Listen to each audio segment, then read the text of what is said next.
Welcome to the Digestion Factory. Have you ever wondered what happens to that delicious apple or that cheesy slice of pizza after you take a bite? It goes on an amazing journey inside you, through a long tube called the digestive system. Think of it as your body's personal food factory. This factory is super important because it takes all the food we eat and breaks it down into tiny little pieces. These pieces are the fuel, or energy that helps you run, jump, play, and even think. Without this system, our bodies couldn't get the nutrients they need to grow strong and stay healthy. It's a fantastic process that works all day, every day, even when you're sleeping. The digestive system has a few very important jobs to do to turn that food into fuel. First, there's ingestion, which is just a fancy word for eating. Then comes propulsion, which means pushing the food along its path. Next is mechanical digestion, like chewing and mashing, and chemical digestion, where special juices break the food down even more.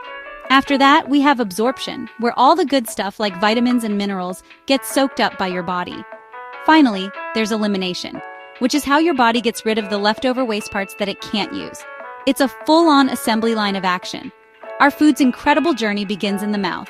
When you take a bite, your teeth get to work right away. This is mechanical digestion in action. They chew, crush, and grind the food into smaller, mushy pieces, making it easier to swallow. But that's not all that happens in there. Your mouth also has help from accessory organs called salivary glands. These glands produce saliva, or spit. Saliva does more than just make your food wet. It contains special enzymes that start the process of chemical digestion, beginning to break down starches right from the first chew. So, your mouth is the official starting gate for the whole digestive race.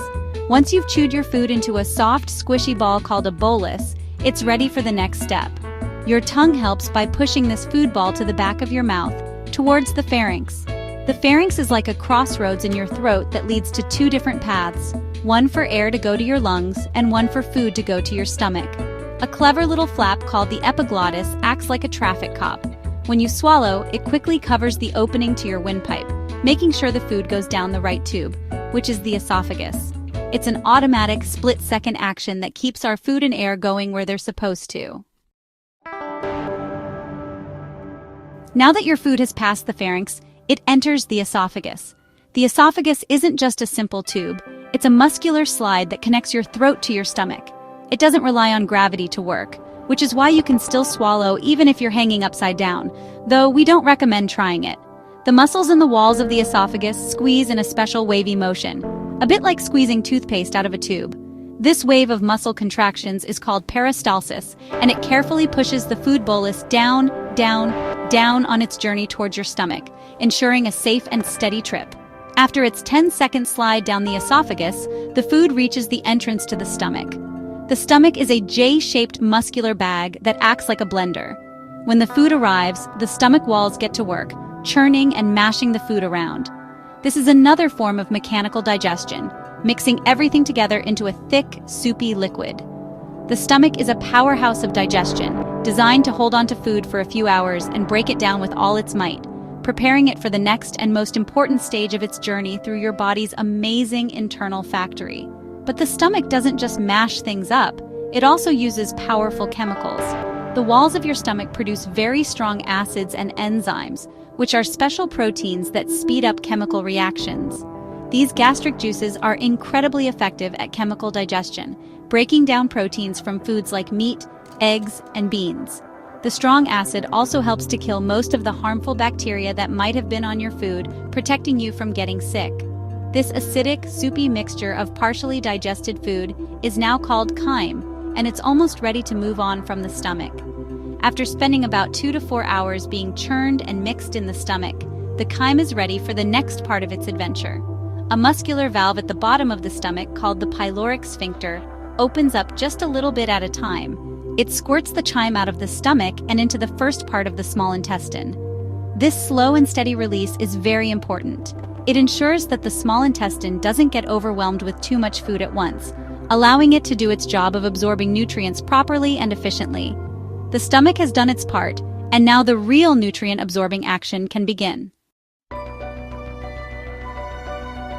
Welcome to the small intestine, the true superstar of the digestive system.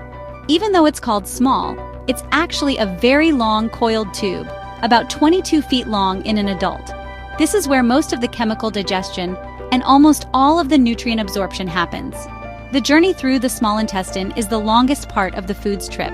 It's divided into 3 parts: the duodenum, the jejunum, and the ileum.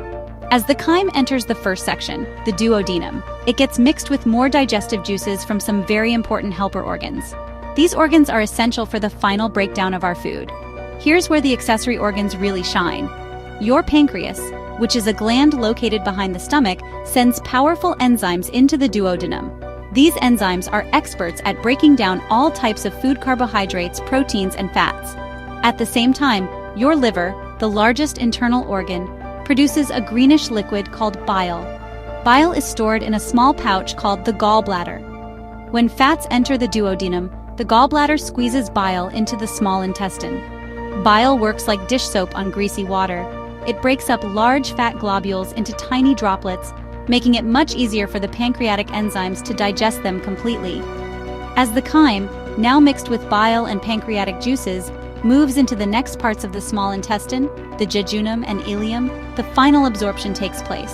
The inside walls of the small intestine are not smooth. They are covered in millions of tiny finger-like projections called villi. These villi, in turn, are covered in even tinier projections called microvilli. All these folds and fingers create a massive surface area, about the size of a tennis court. This huge surface is perfect for soaking up all the valuable nutrients, sugars, amino acids, fatty acids, vitamins, and minerals from the digested food into your bloodstream. Once the nutrients are absorbed through the villi, they are carried away by the blood. The bloodstream acts like a delivery service, transporting these nutrients to every single cell in your body. Your muscle cells get energy to move, your brain cells get fuel to think, and your bone cells get minerals to grow strong. This is the ultimate goal of digestion, to deliver the building blocks and energy from your food to where they are needed most. By the time the chyme leaves the small intestine, almost all the good stuff has been taken out, and only indigestible fiber, water, and waste products are left. After its long and winding trip through the small intestine, what's left of your food enters the large intestine. This tube is wider but much shorter than the small intestine, measuring about 5 feet long. Its main job isn't to digest food, but to handle the leftovers. The first part it enters is a small pouch called the cecum. From there, the waste material moves into the main section, the colon. The colon's most important task is to absorb most of the remaining water from the indigestible food matter. It essentially recycles the water back into your body so you don't get dehydrated. As the waste material travels through the different parts of the colon, the ascending, transverse, descending, and sigmoid sections, it slowly becomes more solid. This is because all the water is being soaked up. The large intestine is also home to trillions of friendly bacteria. These bacteria are not harmful. They are actually very helpful. They feed on the waste that your body couldn't digest, like certain types of fiber. In the process, they produce some important vitamins, like vitamin K and some B vitamins, which your body can then absorb and use. These good bacteria are a vital part of keeping your gut healthy. After the colon has absorbed the water and the friendly bacteria have done their work, the remaining waste material is now a solid substance called feces, or stool. This stool is moved into the final section of the large intestine, a holding area called the rectum. The rectum stores the stool until your body is ready to get rid of it. When the rectum becomes full, it sends a signal to your brain, letting you know that it's time to go to the bathroom. This is your body's way of telling you that the final step of digestion is about to happen. The very end of the digestive tract is the anus. This is the exit point where the feces leaves your body, a process called elimination or defecation. And with that, the food's long journey, which started as a tasty bite, is finally complete.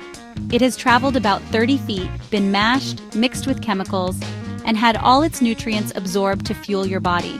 From the first chew in your mouth to the final exit, your digestive system works tirelessly to turn food into the energy and building blocks you need to live, learn, and play every single day. It truly is an amazing factory.